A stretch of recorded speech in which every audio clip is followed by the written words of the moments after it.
Bible. Alors, je rappelle maintenant le christianisme et l'islam. Le christianisme repose sur un livre qui s'appelle le livre, la Bible. Mais qu'est-ce que ça raconte? La Bible, livre de mot grec, la bibliothèque. La Bible, donc, c'est le livre, sous-entendu le livre sacré. Quand vous avez une notion comme ça, vous êtes sûr que ça correspond à un stade où il y a très peu de gens qui savent lire. Vous connaissez la blague qui dit « j'ai voulu lui offrir un livre à Noël », il m'a dit « ah ben non, j'en ai déjà un ». C'est le courant. Ça marche plus aujourd'hui, mais dans une société où 95% des gens sont illettrés, donc à tradition orale, le livre, il y a 5% des gens qui savent le déchiffrer, qui le lisent à haute voix, ça c'est donc permanent. Au Moyen-Âge, on était comme ça. Je vous rappelle que la France ne s'est alphabétisée qu'à la fin du 19e, Jules Ferry, et que donc il y avait jusqu'à la fin du 19e au moins 80% de gens en France dont la culture, dont l'éducation, dont le savoir-faire passait par l'oralité, la transmission directe, comme là, je fais un jour en parlant. Il ne faut jamais oublier ça. Donc le livre, la Bible, le livre, c'est une époque où la majorité des gens sont illettrés et très peu de gens savent lire le livre. Mais est-ce que vous savez ce que veut dire Coran? Même chose. D'abord, rappelez le sens du mot islam. Islam veut dire soumission. Alors on peut toujours ironiser si on n'est pas musulman. Par exemple, à Paris, il y a un quartier où il y a une mosquée intégriste musulmane, en plein Paris, quartier Couronne. Et ma fille qui habitait là, jusqu'à une époque très récente, me disait que les jours de prière, c'est-à-dire le vendredi, c'était surprenant, parce qu'exactement comme dans les films de télévision ou comme dans Tata et Milou, on voyait des hommes dans la rue, tous aplatis comme ça en direction de la Mecque, en djellaba et tout, mais dans une rue de Paris, c'est surprenant.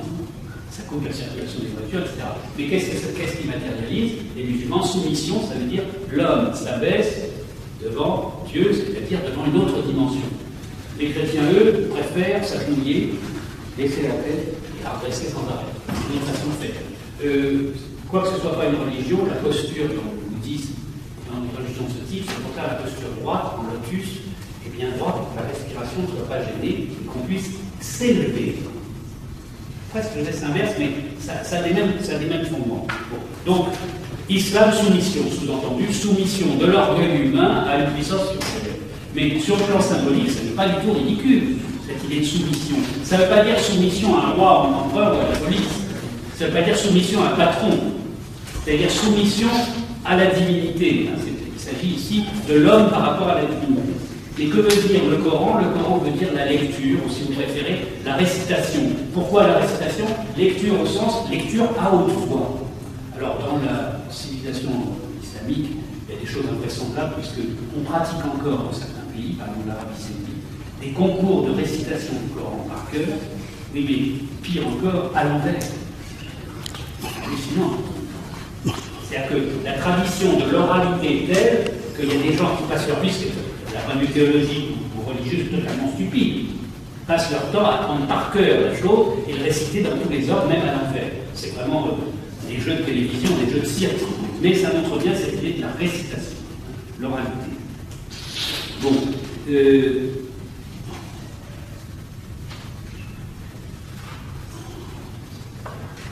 Oui, j'ai lu aussi quelque part que quelquefois, d'ailleurs, dans l'islam, au lieu de dire le Coran, on dit tout simplement Al-Kitab, le livre, comme la Bible. En arabe, Kitab. Je vous ai expliqué la semaine dernière les racines trinitaires, en voilà un exemple. Kitab, avec un I et un A. Kitab veut dire le livre, mais Kateb veut dire le lecteur ou l'écrivain. Alors, avant de donner en détail quelques renseignements sur chacune de ces trois grandes religions, je vous fais remarquer que dans toute grande religion du livre, tout grand monothéisme, il y a toujours des traces des religions antérieures. Et je vais en donner quelques exemples pour qu'on sache bien qu'aucun système n'est pur. C'est comme ce que j'ai dit la semaine dernière, qu'aucun système d'écriture n'est absolument parfait. Il y a des traces dans l'écriture syllabique, des idéogrammes, par exemple dans le japonais, et ainsi de suite. Alors, on trouve des traces d'astrologie dans le christianisme, par exemple. Si vous aimez l'art chrétien du Moyen-Âge, ou un art que j'adore, c'est l'art roman, celui qui précède le grand art gothique, parce que c'est un art qui est un peu naïf, un peu paysan, qui est plus primitif que l'art gothique, moins pur peut-être sur le plan de la plastique, moins savant, mais très émouvant. Dans presque tous les portails des églises romanes, Moissac et dans le sud de la France, on voit en général, il y a des figurations qui illustrent l'évangile, etc., mais on voit vraiment les signes du zodiaque. Et les signes du zodiaque, dans l'astrologie antique, sont alternés avec les saisons ou les activités des champs qui correspondent. Par exemple, moi je suis ici de la Balance, octobre, la Balance c'est les vendanges, on va voir par exemple cette de vendanges, et ainsi de suite. Donc l'astrologie fait très bon ménage avec Jésus, la Vierge, Abraham et tout ça dans les églises. Donc ça c'est ce qu'on appelle le syncrétisme. Je ne sais pas si vous êtes familier de ce mot, S-Y-N-C-R-E-T-I-S-M-E. C'est le mélange religieux, le syncrétisme. C'est en général condamné. Moi, personnellement, quand j'étais jeune, je me rappelle, ça me ravissait de voir des petites églises romanes où il y avait un peu de mythologie, un peu d'astrologie, des dragons, la bête du Gévaudan, par exemple, dans le Massif central, ou à Vézelay, par exemple, une des plus belles églises romanes de France, Vézelay, qui est tout près du Morvan et de la Bourgogne, une scène extraordinaire sur un chapiteau. On voit une femme devant une sorte de tribunal qui lève son chemisier et qui monte ses seins. En plein milieu d'une église. C'est pas très surprenant, moi j'adorais ça. Vous savez, on dit toujours que alors, si vous allez à la cathédrale de Florence, le Dôme, vous avez dans la coupole des fresques extraordinaires qui représentent le paradis et l'enfer. Mais l'enfer, je ne sais pas si certains d'entre vous ont visité ça vaut la peine. Parce que l'enfer, c'est les hommes et les femmes qui sont pas très beaux. Alors qu'est-ce qu'on leur fait faire? Par exemple, un brandon enflammé, qu'est-ce que je pense? Vous voyez ce que je veux dire? Et alors je me dis, c'est drôle, ils ont mis 50 ou 60 ans à peindre ça. Qui leur commandait? L'évêque du coin, le prince du coin, etc. Donc, les peintres, ça pourrait être certains d'entre vous, si vous avez vécu cette période, vous devez se dire, si j'ai envie de faire des scènes porno, c'est pas difficile, je vais faire en enfer. Parce que c'est les méchants, on peut faire ce qu'on veut. Donc ils devaient défouler. T'as vu ce que j'ai dit là? L'évêque est passé, il n'a rien dit. Puis alors, encore, par radio, il fait des gens habillés, comme ça, l'air sans ennuyé un peu. Mais il y a un défoulement formidable dans l'iconographie chrétienne, formidable. Par exemple, un peintre chrétien qui voulait peindre des nus, il cherchait dans la Bible des épisodes où il y a du nu. Il y a une scène, c'est Suzanne et les vieillards. Voilà, c'est une jeune fille qui, se croyant seule, profite de ce qu'elle est seule pour se baigner dans un fleuve nu. Mais il y a des vieux vicieux comme ça, voyeurs qui sont cachés derrière des arbres et qui viennent reluquer la jeune femme. Formidable! Voilà un tableau religieux qui permet de peindre des nus. Et ainsi de suite, sans parler évidemment d'Adam et Ève. Alors, la jeune femme à Vézelay qui lève son chemisier pour montrer ses seins. Histoire incroyable. Au Moyen-Âge, histoire vraie, pas légendaire, une jeune femme des environs, probablement de milieu aristocratique, très très pieuse, n'avait pas voulu se marier parce qu'elle avait voulu entrer dans les ordres, donc se consacrer à Dieu. Mais il n'y avait pas de monastère féminin dans sa région. À Castaltienne, pas forcément très très féminine peut-être, on ne sait rien, elle se coupe les cheveux, elle se compresse les seins avec les bandales, etc. Elle s'habille en homme. Et bon, elle passe pour un homme et elle est admise dans ce couvent. Donc elle passe sa vie à prier en tant qu'homme, elle, une femme, dans un couvent d'hommes. Jusqu'au jour où elle était si sainte et si capable qu'elle devient le père abbé du monastère. Histoire vraie. Il y a plein d'histoires comme ça dans l'histoire des religions, c'est passionnant. Elle devient le père abbé, et à ce moment-là, un jour, on accuse le père abbé, une famille du coin, des petits paysans, accuse le père abbé, ça arrive très souvent, d'avoir violé leur fille qui était tombée enceinte. Ça devait arriver assez souvent, c'est empayé, etc. Parce que les moines, les prêtres, il y a eu, je le disais ce matin, 19 papes qui ont été mariés. Et alors, on l'accuse, elle passe donc au tribunal, le père abbé qui a fauté, qui a engrossé une jeune paysanne, et pour prouver que ce n'était pas possible, est obligé de démasquer sa vérité, c'est-à-dire qu'elle montre ses seins pour montrer qu'elle était une femme, et que donc ça n'était pas possible que ce soit. Voilà. Ben, quand on trouve ça dans une église, on se dit, ah, quand même, quelle liberté. Vous comprenez? Il n'y a pas besoin d'être chrétien, là, c'est de l'amour de l'art. Bon. Donc il y a toujours, dans une religion, des traces d'une espèce de liberté antérieure ou d'autres croyances, etc. C'est pas si rigide qu'on le croit. Autre exemple, par exemple, je vous ai dit que les premières religions paléolithiques, donc avant l'écriture, sont très certainement liées à l'usage des drogues naturelles, c'est-à-dire de certains chamanismes. Mais il y a une trace de la drogue dans le christianisme. Lequel? Hein? Le vin. Ben, le vin. Le vin est une drogue puissante, il n'y a jamais eu de vignoble en France, par exemple dans la Gaule. Le vin est fait courant en Palestine. Quand on a christianisé la Gaule, on a commencé par Marseille, dans le sud, il a fallu planter des vignes au chevet des églises, parce qu'il fallait pouvoir faire la messe. Alors comme le Christ, venant de Palestine, avait pris la boisson d'un repas normal, un verre de vin, un symbole du sang, c'est-à-dire c'était la trouée, c'était du vin rouge, il fallait bien qu'il y ait des vignobles en France, et c'est comme ça que d'ailleurs, c'est pour ça que tous nos vins s'appellent Saint-Émilion et Chartreuse et Bénédictine, et j'en passe, c'est-à-dire le Châteauneuf du pape, Et donc, ce sont des noms religieux chrétiens. Parce qu'on a introduit le vin sûr que se propageait la religion chrétienne. Alors, ça n'est pas rien, le vin est une drogue. C'est légal en France, mais c'est une drogue. Donc, il y a des traces de ça. De même, on a souvent, les anthropologues ont souvent remarqué que la communion des chrétiens, les chrétiens partagent un symbole, un signe, qui est censé être le corps du Christ, c'est une transposition moderne du repas cannibale paléolithique. C'est une cannibalisme primitif. Il y avait des rites primitifs, on mange son ennemi pour acquérir sa force. Là, on mange son Dieu pour dire qu'on est ensemble. C'est littéralement le symbole chrétien. On mange le Dieu, le Fils de Dieu. Qu'est-ce qu'on peut dire encore? Le sacrifice d'Isaac dans la Bible, dans l'Ancien Testament. Abraham a un fils, chéri entre tous. Attention, je vais revenir tout à l'heure à propos de l'islam. Il a un fils qui s'appelle Isaac. Et pourquoi il le chérit entre tous? Parce qu'Abraham, dit la Bible, a une femme juive qui s'appelle Sarah. Le nom juif par excellence. Sarah n'arrive pas à avoir d'enfant. Grave. C'était le problème de Louis XVI. Louis XVI n'arrive pas à avoir d'enfant. La royauté allait se. C'est on a fait venir au chevet de Louis XVI, qui s'appelle ça le chevet, tous les médecins d'Europe pour savoir ce qu'on n'allait pas. C'est drôle, ce roi puissant et c'est relié. C'est littéralement vrai. C'est quand même étonnant. Eh bien, Abraham n'arrive pas à avoir d'enfant. Donc, qu'est-ce qu'il fait dans une société patriarcale? Il fait un enfant à sa servante. Notez les noms, elle s'appelle Agar, A-G-R. Et de cette servante, qui n'est pas juive, il a un fils qui va s'appeler Ismaël. Elle, ça veut dire Dieu. Je ne me rappelle pas ce que dit Isma. Elle, c'est Dieu, comme dans Israël. Alors, Ismaël, c'est le fils de la servante. Et comme par hasard, au moment où la servante tombe enceinte d'Abraham, sa femme Sarah, qui est pourtant très vieille, probablement presque ménopausée, ça dans la Bible, tout est possible, même 1500 ans, sa femme tombe enceinte. Et à ce moment-là, le vrai fils, le fils juif, il s'appelle Isaac. Bon, qu'est-ce que c'est que l'histoire? Parce que ça, c'est important dans la culture occidentale. Le sacrifice d'Abraham. Dieu, ce Dieu qu'on ne voit pas, ce Dieu terrible, ce chef par rapport auquel il faut avoir de la soumission, veut éprouver sa foi. Il dit, si je lui demande de me donner une de ses maisons, il est riche, il s'en fiche. Lui donner sa servante, il s'en fiche, il en achètera une autre. Mais si je lui demande de donner son unique fils, qui a eu tellement de mal à avoir ça, c'est notre père demande. Donc Dieu lui demande ça. Voilà, tu vas me sacrifier Isaac. Donc tout un thème qui a énormément inspiré la littérature philosophique occidentale. Le sacrifice d'Abraham, c'est on demande à un homme de sacrifier ce qui lui est le plus cher, sa propre descendance. Alors regardez, attention, très important. Il y a toute une histoire, il emmène son fils, il contient ses larmes, il ne lui dit pas pourquoi, il prépare un sacrifice, il prépare un bûcher, etc. Et finalement, en mentant à son fils par amour, il lui cache qu'il a emmené un couteau, il va l'égorger. Il est obligé en pleurs, il faut faire des films avec ça. Donc il va égorger son fils. Mais alors, magnifique, happy end. Au moment où il va égorger son fils, il a finalement coincé brutalement sur le bûcher, le gosse doit hurler papa, salaud, c'est cette histoire, il est désolé, c'est mon Dieu là-haut, mais je ne vois pas ton Dieu, quel salaud.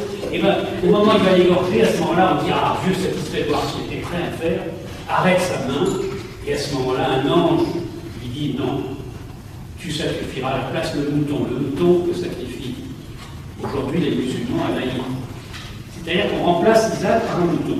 Alors dans d'autres variantes, si vous avez un tout petit peu de culture grecque, c'est le sacrifice d'Iphigénie dans la mythologie grecque, c'est le même sur ses filles. Et à la place, elle est remplacée par une biche. C'est le même. Que disent les anthropologues? Le sacrifice d'Abraham, c'est la trace dans la tradition judéo-chrétienne du passage des sacrifices humains primitifs des sociétés paléolithiques. Le sacrifice humain s'est pratiqué jusqu'à l'époque actuelle dans certains pays, par exemple en Afrique. Il est interdit aujourd'hui dans tous les pays du monde, et pratiquement encore clandestinement. Les Aztèques, je ne sais pas si certains d'entre vous s'intéressent aux populations précolombiennes, pratiquaient intensément le sacrifice humain. Ils égorgeaient leurs prisonniers sur des petites tables de pierre, c'était des plaques molles, et là c'était au nom de leur Dieu, et c'était vraiment sauvage. Eh bien, le sacrifice humain se pratiquait dans l'Antiquité. Il y a un moment, incontestable, dans le bassin méditerranéen, on a fait un progrès, on peut dire humanitaire, c'est qu'il y a des philosophes, des prêtres, qui ont estimé que quand même c'était trop dur de sacrifier des êtres humains, à la place on a sacrifié des animaux. Eh bien, l'histoire du sacrifice d'Isaac et d'Abraham est une trace de ce progrès, si on peut dire humanitaire, où on a remplacé le sacrifice humain par un sacrifice animal. Et les Grecs ont abondamment pratiqué le sacrifice animal. Bon, je reviendrai tout à l'heure à propos de l'islam à cette histoire. Donc, les traces encore de religions antérieures dans les religions modernes. Je vous ai dit tout à l'heure le déluge, qui était bien antérieur à ce qu'on trouve dans la légende de Gilgamesh, c'est-à-dire un des premiers textes littéraires d'humanité écrits en cunéiforme. La date exacte, c'est moins 1750, et ce sont des tablettes du British Museum, vous pouvez aller les voir, elles sont allemandes. Donc c'est vraiment une réalité.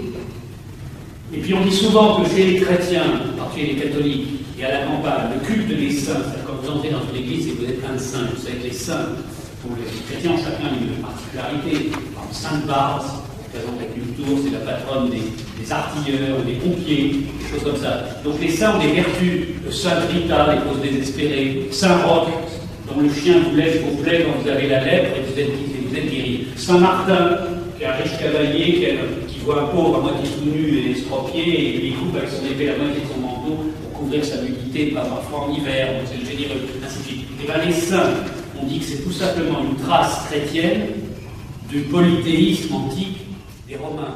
C'est-à-dire que chez les Romains également, il y avait toutes sortes de dieux. Plusieurs peuples ont connu ce destin, mais il y a quand même un point commun, c'est le nomadisme. Voilà. Donc actuellement, on estime, en 82, il y avait 13 millions de juifs dans le monde, dont un quart était en Israël. Je ne connais pas les chiffres actuels, je n'ai pas actualisé les chiffres. La plus grande ville juive du monde, vous savez sans doute, c'est New York.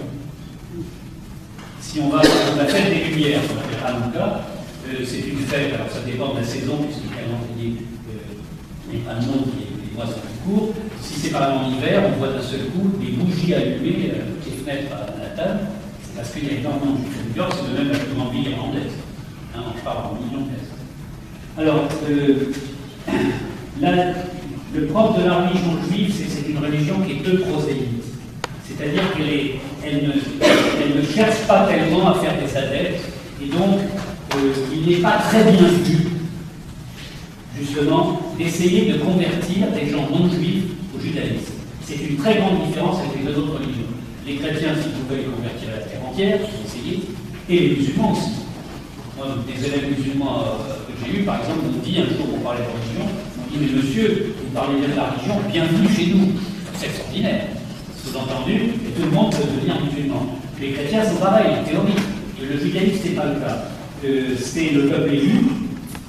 Étant le peuple élu, c'est le petit nombre, tout le monde n'y entrera. Mais il n'y a aucune raison que le judaïsme ne convertisse pas. Alors, il y a un livre que je vous recommande, très intéressant, qui fait un peu scandale en ce moment, qui s'appelle L'invention du peuple juif, et qui est paru l'année dernière, ou il y a 2 ans. C'est un historien de Tel Aviv qui s'appelle Shlomo Sand, S-A-N-D. C'est un livre très très intéressant parce qu'il montre une chose peu connue. Alors ça fait un peu scandale, parce que les sionistes, les partisans durs de l'État d'Israël et de la philosophie du retour à la Palestine, ne l'admettent pas. Ils montrent qu'à différentes époques de l'histoire, le judaïsme a été tout simplement une culture qu'on a transmise par assimilation et par conversion à d'autres peuples. Par exemple, il y a eu un royaume berbère, en Afrique du Nord, converti au judaïsme.